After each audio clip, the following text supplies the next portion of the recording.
Assalamualaikum warahmatullahi wabarakatuh. Sebelumnya izin adik-adik dan maaf mengganggu waktunya. Perkenalkan kami dari Universitas Negeri Padang, Fakultas Ilmu Keolahragaan dari Prodi Pendidikan Olahraga. Nah, jadi di sini kami akan mewawancarai seputaran cabur badminton. Baik, di sini boleh adik-adik memperkenalkan terlebih dahulu. Perkenalkan, nama saya Azura Prayasana Sution, biasanya dipanggil sama Rara. Saya kelas 1 SMP. Oh, 1 SMP. Ya. Kalau ini? Perkenalkan, nama saya Belkis Zulia Mageda. Saya biasa dipanggil Belkis. Kelas 2 SMP. Bilkis. Nah, oke. Jadi di sini kami ingin bertanya tentang badminton nih. Nah, sebelumnya apakah ada nama klub badmintonnya? Ada. Nah, jadi sebelumnya itu nama klub badmintonnya itu apa? PB Silva. PB Silva. Oke. Nah, jadi cabur badmintonnya ini dimulai dari tahun berapa atau latihannya itu dari kapan? Udah lama dari kakak yang pertama dulu, Kak. Dari PB kakak? Silva nih. Dari kakak yang pertama. Berarti itu sudah lumayan lama. Udah. Sekitar berapa tahun kira-kira? Nggak tahu. Pokok kakak itu tuh latihan mulai dari umur 6 tahun. Umur 6 tahun dan sekarang kakaknya umur 25. 25 itu berapa tahun? 19 tahun. Berarti itu udah lama kali lah ya. Berarti itu mungkin udah terkenal kayaknya ya. Dulu awalnya namanya PB Silva, tapi sekarang diganti di PB Silva Junior. Soalnya yang lama nomor SI-nya hilang. Oh, nomor SI-nya? Hilang. Kalau boleh tahu nomor SI itu apa? Untuk mendaftar pertandingan itu, Kak. Oh, daftar pertandingan. Jadi sekarang digantikan dengan namanya Silva Junior. Sama kayak ranking gitu. Ranking. Ya.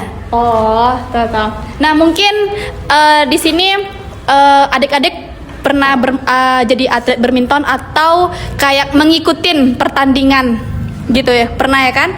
Nah, mungkin di sini Bagaimana latihan rutin tersebut dapat melatih kedisiplinan adik? atau boleh menurut Bilkis boleh? Pendapat keduanya juga boleh. Mungkin kalau untuk itu kedisiplinannya tuh misalkan kayak kita yang suka berlama-lama dan bersiap-siap, mungkin kita bisa jadi kayak lebih cepat karena dalam badminton itu gak ada yang namanya berlama-lama terlambat itu sama dengan kekalahan di awal pertandingan. Jadi dalam badminton itu kita benar-benar harus disiplin karena itu akan menentukan hasil yang akan kita dapatkan. Baik, kalau pendapat Bilkis. Oh, pendapat adik Bilkis sama. Oke. Nah, jadi nih selama bermain badminton, nah apa bentuk tanggung jawab yang harus dimiliki seorang atlet badminton? Kalau untuk tanggung jawab mungkin harus rutin latihan, Kak. Soalnya rutin latihan itu bisa membentuk karakter untuk setiap tanding, Kak. Untuk membentuk mental, fisik, dan lain-lainnya, Kak. Oh, berarti kuncinya itu harus latihan setiap hari. Oke.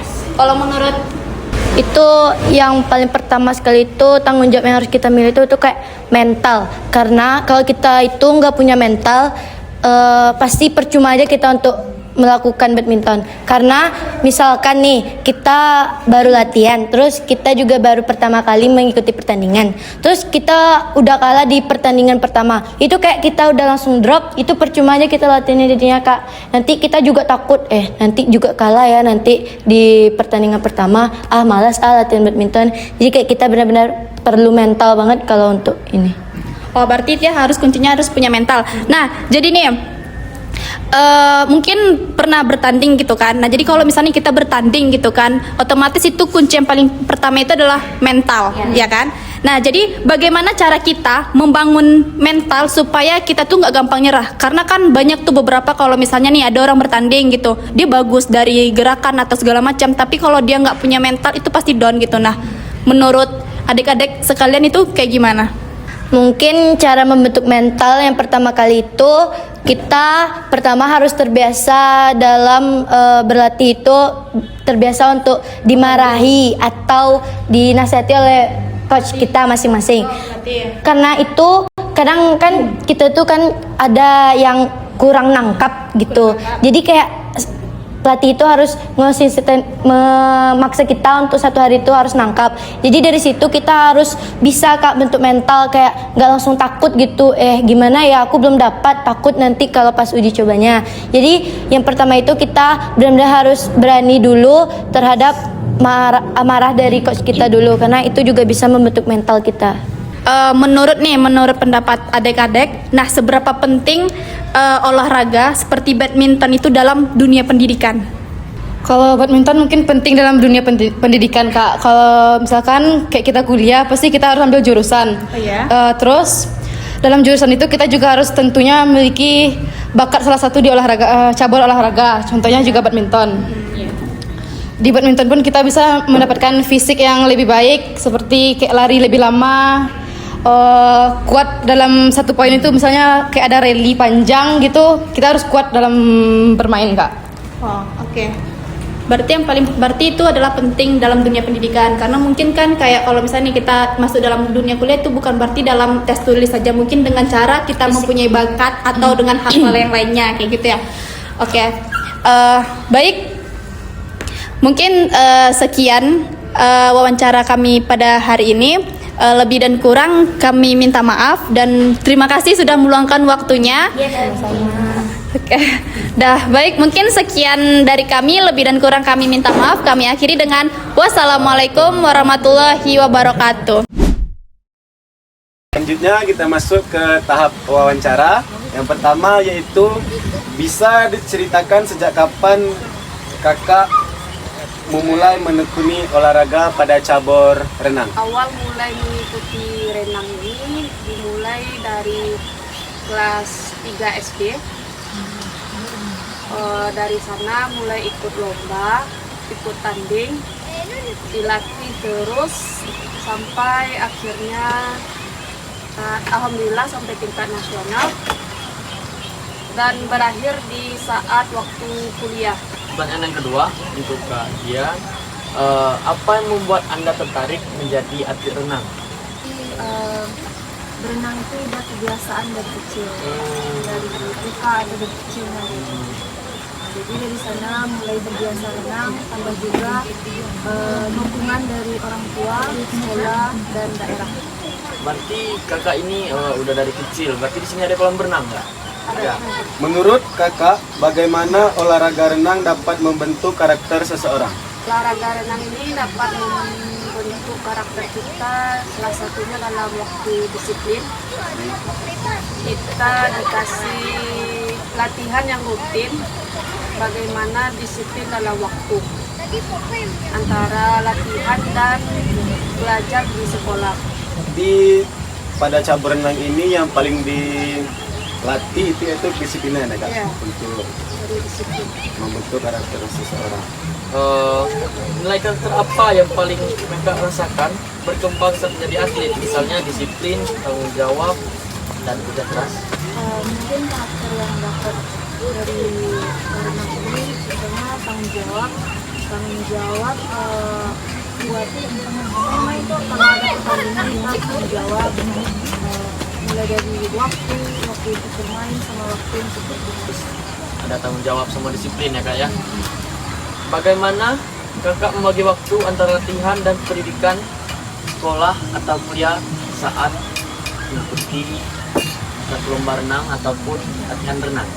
Biasanya kalau untuk latihan renang ini kita melakukan itu di waktu setelah usai pelajaran, di jam di luar sekolah gitu. Jadi kita bisa membagi waktunya ketika dari pagi sampai jam 2 kita sekolah, nanti habis asar baru kita mulai latihan, kecuali kalau hari libur. Kalau hari libur biasanya hari Minggu itu kita dilatih dari pagi. Berarti biasanya kita dilatih dari habis subuh langsung terjun ke kolam renang gitu. Jadi antara waktu sekolah dan latihan renang alhamdulillah tidak terganggu. Kami tutup wawancara ini dengan alhamdulillahirrahmanirrahim. Assalamualaikum warahmatullahi wabarakatuh. Sejauh mana coach itu memiliki tanggung jawab arena latihan misalnya dalam kehidupan sosial dan akademi mereka. Pertama, ketika atlet apapun yang kita ajarkan di perguruan itu memang harus kita juga di luar perguruan.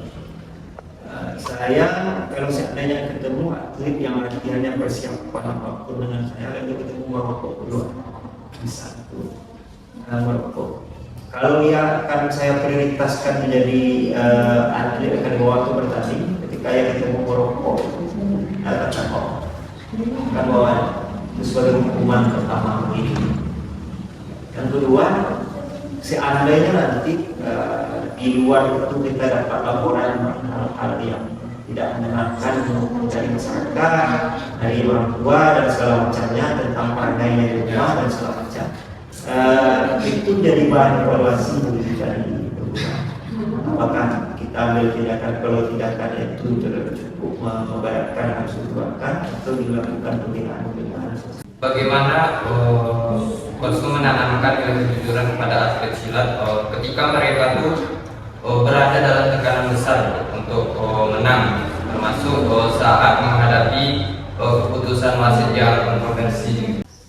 Pertama, dengan tekanan ya harus menang dan segala macam sikap atlet yang harus memberikan nilai kejujuran. Pertama, tentu kita di luar tetap menanamkan nilai kejujuran terkait dengan tekanan dan segala macam. Saya lebih suka mengatakan kepada atlet itu lebih baik kalah secara terhormat daripada menang dengan tidak jujur. Artinya seperti itu. Sebenarnya seorang wasit tidak silat itu, walaupun dia berusaha dalam keadaan bisa mengontrol atlet yang bertanding dengan kadang-kadang dia memang punya blind spot. Paham ya, blind spot itu ada memang ruang-ruang yang tidak bisa terkontrol karena sedang terbelakang oleh atlet yang sama macam. Sebenarnya kan bisa saja hal-hal yang saling singgung masuk dan segala macam tendangan arah ke hal-hal yang tidak boleh dan segala macam. Tapi kita tidak mengajar ke sini. Karena prinsipnya lebih baik kalah tapi terhormat daripada ingin menang. Tapi kita tidak itu. Ada seorang atlet mencapai banyak prestasi namun gagal menjadi pelatih dalam perilaku. Apakah coach menganggap proses pelatihnya? Kalau kita nilai hanya di prestasi tentu ya berhasil juga karena dia punya prestasi. Tapi kembali lagi kami punya prinsip sepintar apapun seseorang punya prestasi yang setinggi apapun, ketika ia tidak punya bukti kami anggap itu tidak berhasil, tidak berhasil. Yang jelas kita sebagai pelatih melatih anak, serta kita memperbaiki, kita akan berusaha semaksimal mungkin. Ketika ada kejadian seperti itu, tentu kalau ia berbuat tidak baik, kita secara moral punya juga untuk memperbaiki. Kita panggil, kita bina semaksimal mungkin biar dia kembali kepada hal-hal yang baik. Namun kadang-kadang memang ketika ada hal-hal seperti itu, jadi telah dilakukan pembinaan, telah dilakukan perbaikan-perbaikan, namun dia tidak kembali baik, itu kita mengambil sikap keseluruhan apakah dia harus dikeluarkan atau tidak, kita keluarkan. Yang jelas kita lakukan upaya preventif, supaya bagaimana tidak terjadi langkah-langkah supaya memang itu bisa kita lakukan. Namun kalau memang tidak bagus juga, karena lebih mungkin kita kebutuhan dan segala macam konsekuensi. Jadi segitu juga pertanyaan dari kami hari ini. Jadi inti dari semua yang kami ambil tuh, jadi seorang atlet itu nggak harus, jadi keberhasilan seorang atlet itu nggak harus dari prestasinya, dilihat dari prestasinya gitu. Jadi dilihat dari gimana cara dia menghormati coachnya, gurunya gitu, orang tuanya, ya orang tuanya gitu. Jadi bagaimana dia dalam bersosialisasi gitu, tanggung jawabnya, kejujurannya gitu.